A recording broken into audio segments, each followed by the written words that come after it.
pasamos a un momento también muy esperado, la presentación del libro Identidad y Pertenencia al abrigo de la devoción, aportes para el estudio de la religiosidad popular, coordinado por el doctor Ramiro Gómez Arzápalo. Va a presentarnos el texto el padre Desiré Afana, a quien recibimos con un aplauso. Muchas gracias, padre, por la introducción y la presentación. Me toca lo más hermoso porque tiene que ver con un ejercicio de memoria para recordarnos que este foro no es el primero, sino que el año pasado, en los años anteriores, también estuvimos trabajando, reflexionando, y el fruto de esta reflexión pues es este libro que voy a presentar muy humildemente.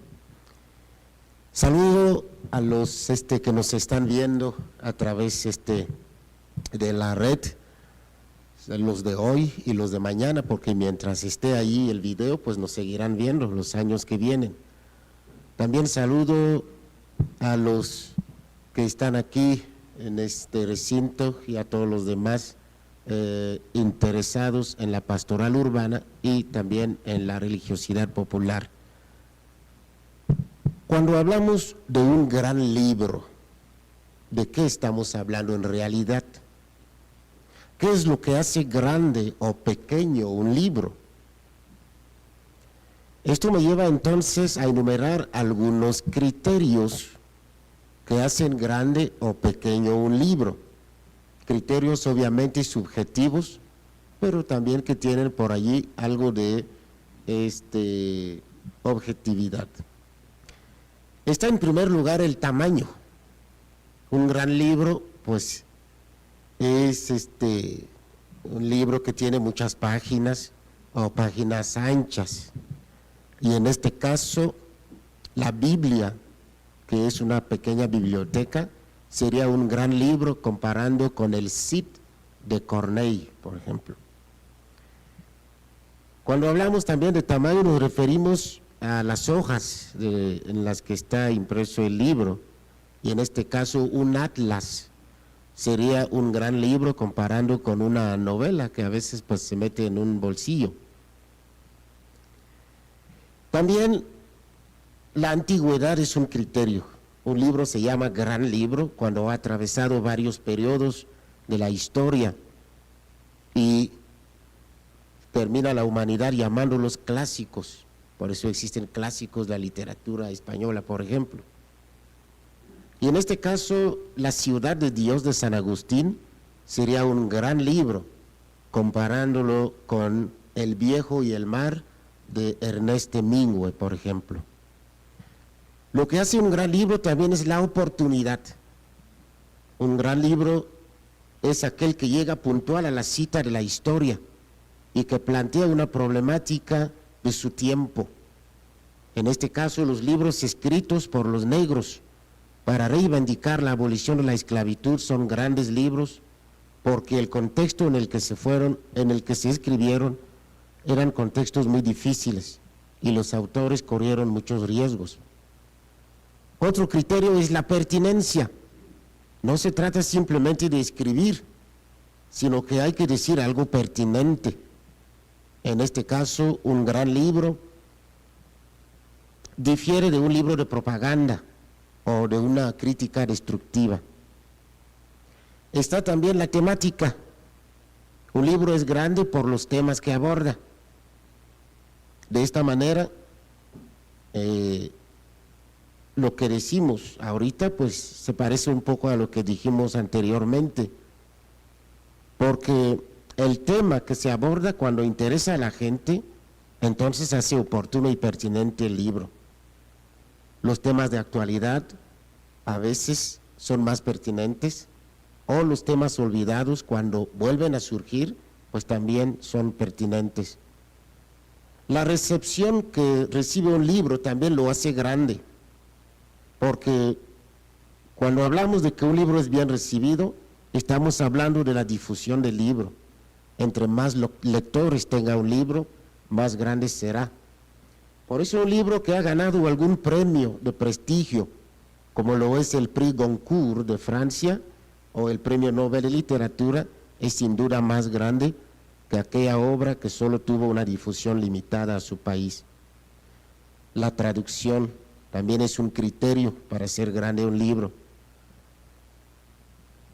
Un gran libro es entonces aquel que ha sido traducido en varios idiomas para alcanzar un público diseminado en el mundo a través de las diferentes culturas y lenguas. Un gran libro lo hacen también sus autores. Un gran libro es aquel que es escrito por autores ya consagrados y reconocidos. Aunque suene un poco injusto, es cierto que un texto producido por un Carlos Fuentes, una María Elena Poniatowska, llama más la atención que un texto escrito por un joven que apenas está abriéndose camino en la literatura. Un gran libro lo hace la cooperación. Por cooperación entiendo el trabajo en equipo, tanto de parte de los autores como de parte de los editores. Cuando dos o más cabezas se unen para escribir un libro, este libro es forzosamente un gran libro, porque lo que pueden producir dos o más cabezas es mayor a lo que puede entender una sola cabeza. También un gran libro lo hace el ambiente en el que es producido.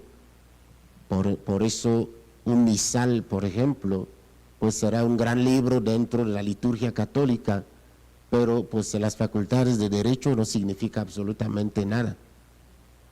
En este sentido, podemos entonces decir que este libro que nos toca presentar, Identidad y Pertenencia al abrigo de la devoción, aportes para el estudio de la religiosidad popular, es un gran libro.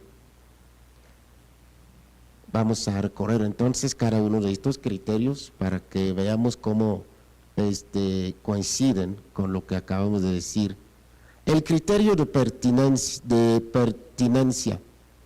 El libro Identidad y Pertenencia al abrigo de la devoción, aportes para el estudio de la religiosidad popular, es pertinente porque convence a quien realmente tiene la mente abierta. Es un libro que mueve las convicciones preestablecidas.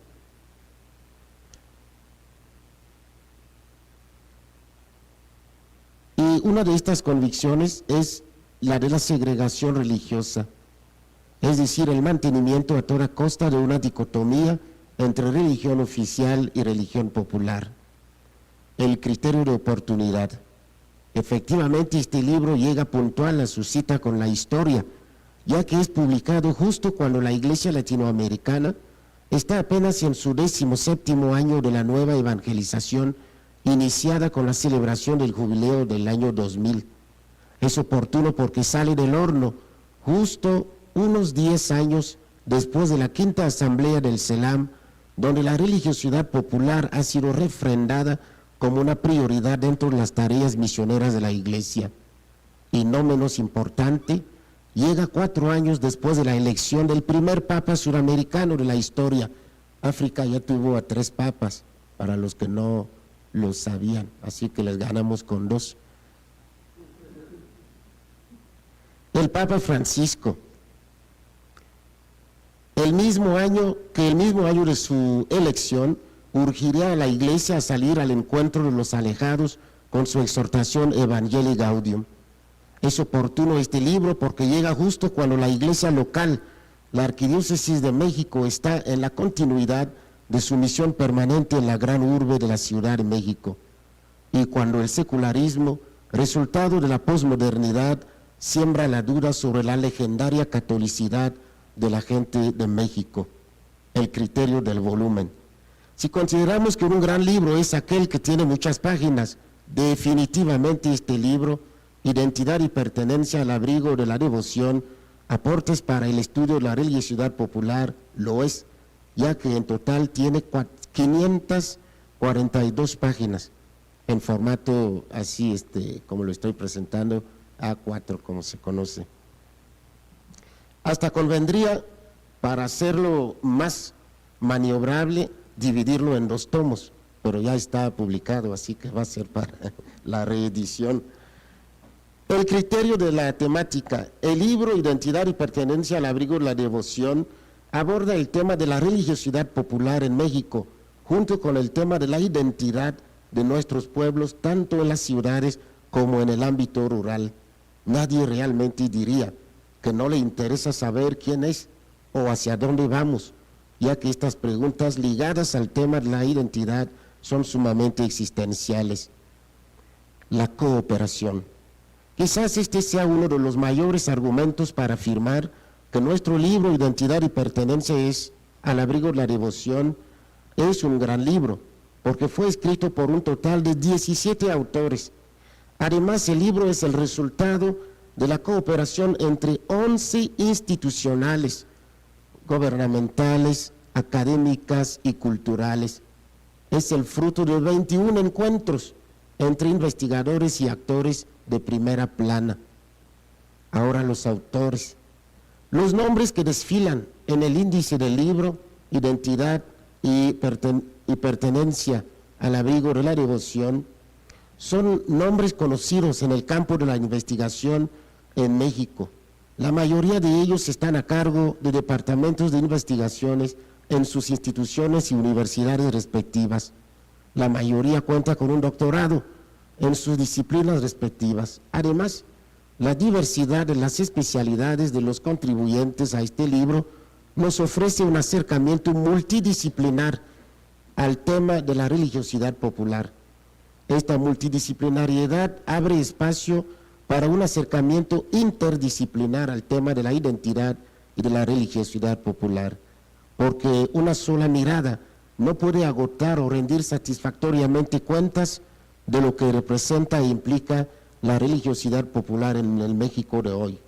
Se requiere de un aporte de cada sector o familia de conocimiento. Este libro tiene entonces perspectivas teológicas, antropológicas, psicológicas, etc. Además, se respeta la equidad de género en este libro. De los 17 autores, 6 son mujeres y 10 hombres. Podemos decir que el libro tiene 6 mamás y 10 padres. Bueno, por eso, aunque no me perdonen la expresión gran libro, al referirme a la obra Identidad y Pertenencia al Abrigo de la Devoción, aportes para el estudio de la religiosidad popular, mínimo permítanme decir que, tomando en cuenta los criterios arriba mencionados, estamos frente a un libro serio.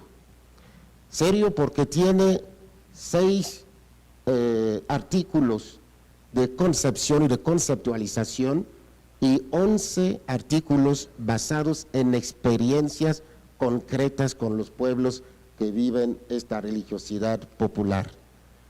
Desde el título, el libro es provocativo. Identidad y pertenencia al abrigo de la devoción. Dicho de otra manera, el abrigo de la identidad y de la pertenencia es la devoción, o si prefieren, sin la devoción, la identidad y la pertenencia estarían expuestos. Ahora, todo parece que ya los autores están hermanando la identidad y la pertenencia, como si entre los dos no hubiera posibilidad de conflicto. Por otro lado, ¿quién nos garantiza que la misma identidad y la misma pertenencia aceptan sin recriminaciones la protección o el protectorado de la devoción? ¿No será que se puede encontrar otro techo, otro paraguas, para que se abriguen ahí identidad y pertenencia? Igual como entender la palabra abrigo, se puede entender como protección segura, también se puede entender como amenaza potencial. Una identidad, una pertenencia, necesitan realmente de la devoción para abrigarse, y la misma devoción no tendría por ahí otras tareas más urgentes que andar ofreciendo abrigo a la identidad y a la pertenencia. Aparte entonces de la pertenencia y de la identidad, la devoción tiene por ahí otros hijos, otras hijas al que tiene que brindar abrigo. ¿Y cómo funciona esta convivencia dentro de esta familia tan especial? ¿Qué tanto será este mismo libro popular, dada su alta tecnicidad, difícilmente quizás llegará a ser popular porque, bueno, pues no sé cuánto cueste y también dar el volumen y la tecnicidad de los artículos, pues es difícil que, pues digamos, la gente del pueblo entienda, pero esto es otra cuestión. Ahora, ¿qué hay entonces en este libro? Una cosa es reconocer que es grande, pero ahora vamos a ver algunos elementos que tiene.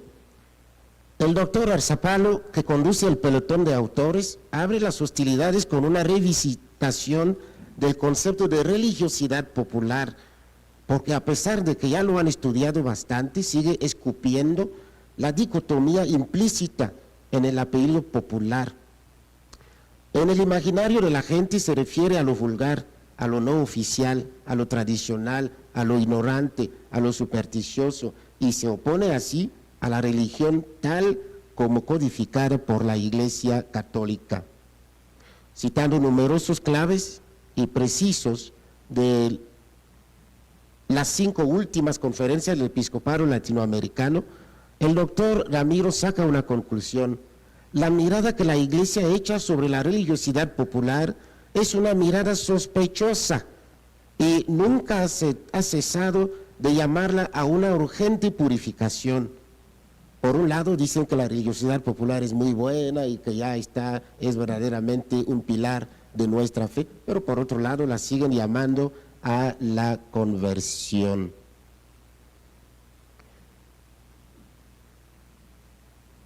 Si da lugar a que se reconozca una cierta suavidad del lenguaje escrito de la Iglesia frente a la religiosidad popular, fuerza es de reconocer que la práctica no siempre es así.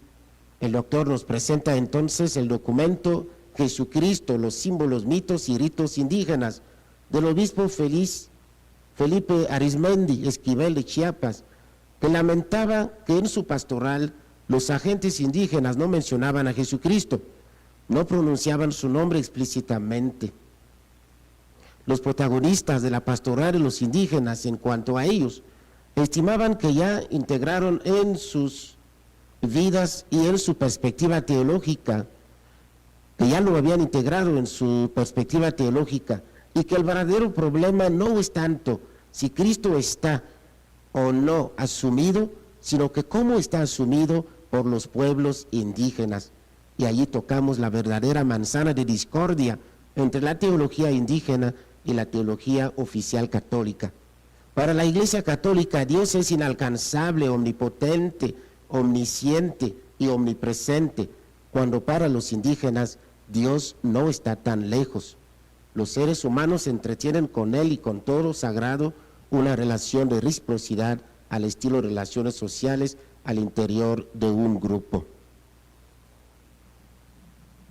A partir de una triple mirada eclesiológica, institucional, sociológica, cultural e histórica, y a la luz de varios autores, sobre todo de Félix Baez Jorge, el doctor Arzapalo llega a la conclusión que la religiosidad popular en su esencia es algo que nace, emerge y se desarrolla en relación dialéctica con la religión hegemónica, en este caso la de la Iglesia Católica.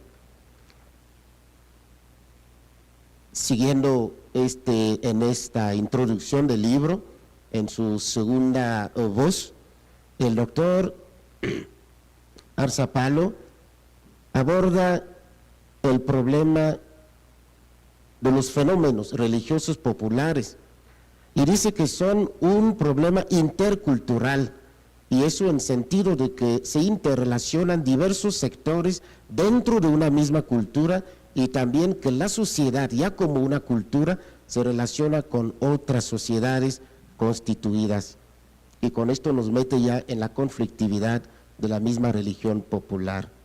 La idea del doctor Ramiro es pensar la religiosidad popular como una práctica social donde convergen tradiciones diferentes y que se expresan en manifestaciones rituales con identidad propia.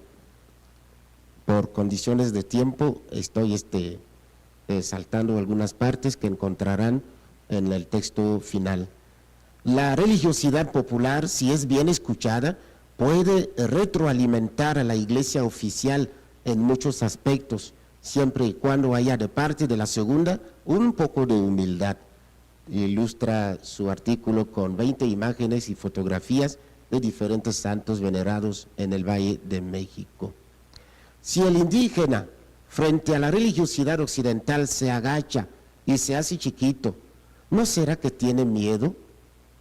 ¿Cómo entender que frente al otro el yo no pueda pararse derecho en sus botas? El maestro Alejandro Gabriel Emiliano Flores intenta dar una explicación desde un acercamiento psicológico a la religión. Voy a saltar una pequeña parte. La modernidad es la que instala al ser humano de la ciudad en una situación de vulnerabilidad y de miedo. La modernidad se basa en la razón como modo para el ser humano de refugiarse en el mundo, pretendiendo dominarlo. La posmodernidad ha regresado al gusto del día el sentimiento, lo irracional pues, que en el caso de las grandes ciudades se confunde con lo sin sentido, ya que rompe varios esquemas, estilo del mercado, estilo de gobierno, etc. Si bien es cierto que la religión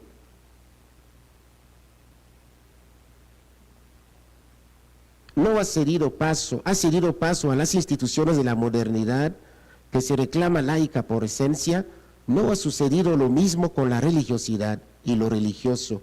Se busca siempre nuevos caminos religiosos de acuerdo a las racionalidades que se presentan.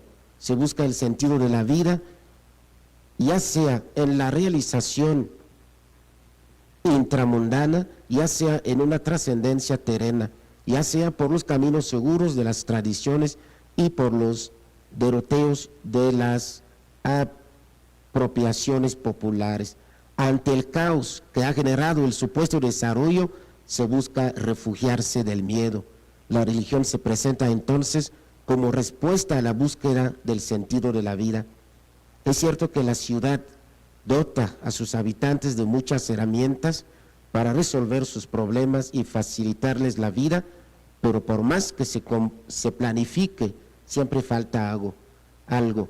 Por más que se perfeccionen los seguros de vida, siempre llega la enfermedad y la muerte. Por eso se busca la seguridad en algo luminoso, trascendental, intemporal y totalmente estable, y esto lo llamamos Dios.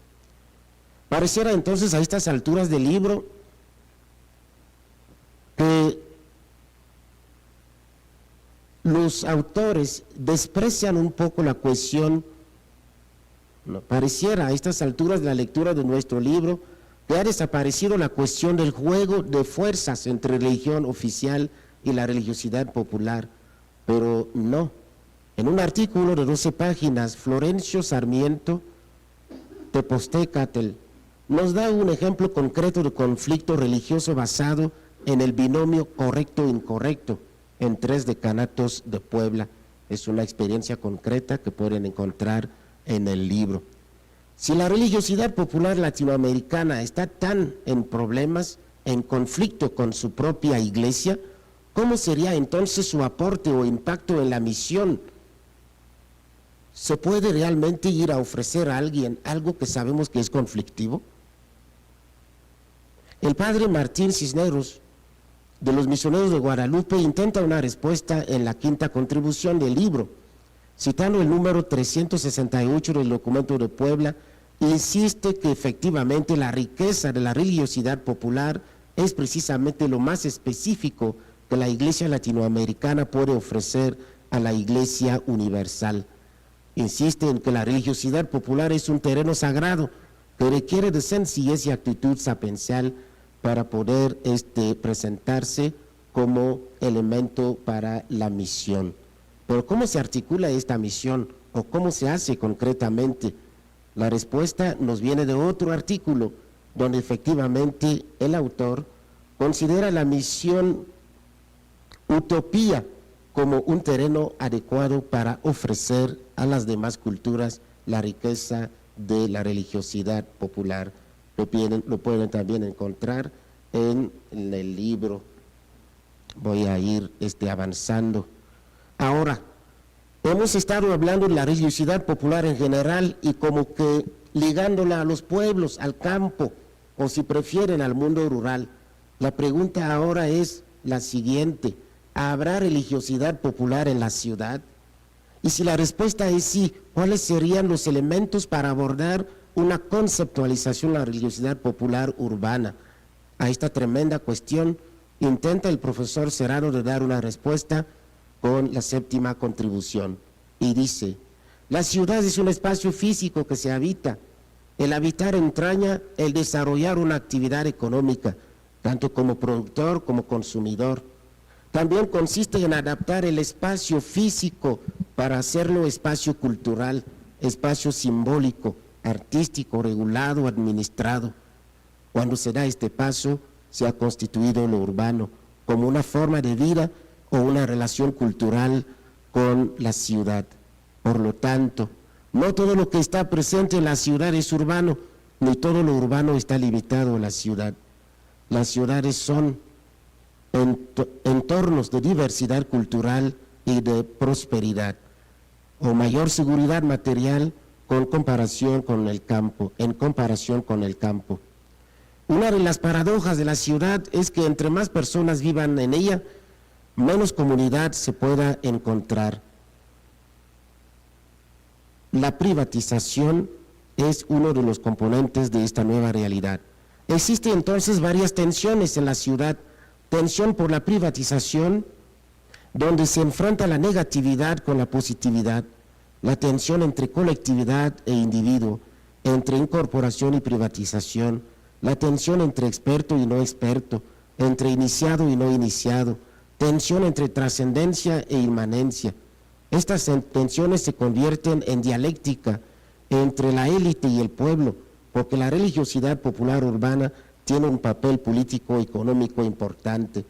En la ciudad, una mayor interdependencia del individuo, tanto en términos económicos como educativos y sociales, permite que el individuo defina por sí mismo los alcances de lo religioso.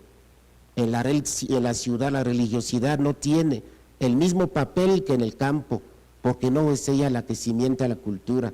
Tampoco busca el sentido de la vida, sino que es un elemento de construcción de la multiculturalidad y de la microcomunidad.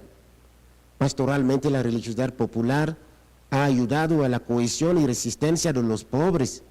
La religiosidad popular ha funcionado como estrategia de resistencia y subsistencia para varios grupos sociales vulnerables. En conclusión, la religiosidad popular en el contexto urbano puede definirse como una configuración de la conciencia religiosa mediante la secularización del mito, en un contexto de autonomía personal y diversidad cultural y valorativa. Esta configuración se da mediante contenidos que son creídos, explicaciones de vida y orientaciones morales, todos ellos que se construyen en mecanismos de identificación y asociación parcial en microculturas urbanas. Voy a ir aterrizando.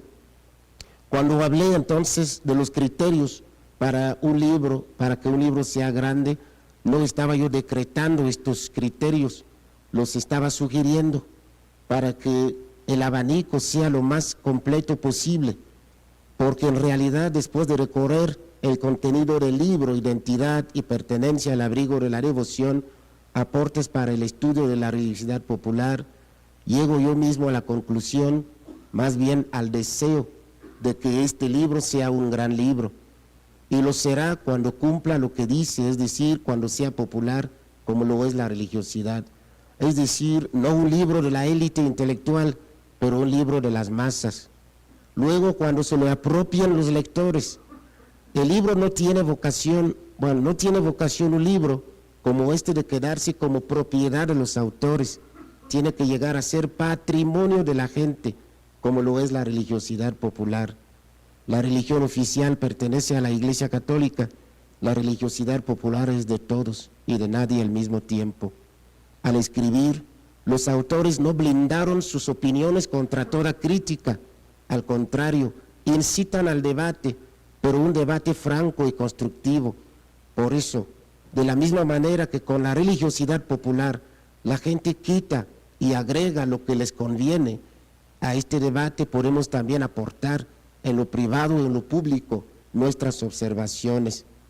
En esto también es grande este libro, ya que tiene la capacidad de acoger otras opiniones, lo que indica que el debate sobre la identidad y la religiosidad popular en México no está clausurado con la publicación de Identidad y Pertenencia, sino que está apenas cuajando.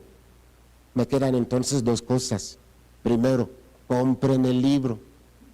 Y la segunda, léanlo como una peregrinación, porque nos lleva a través de 11 experiencias concretas de religiosidad popular para empezar, y luego de religiosidad popular como mecanismo de conservación y de fortalecimiento de las identidades de los pueblos en los que estas experiencias han sido recabadas.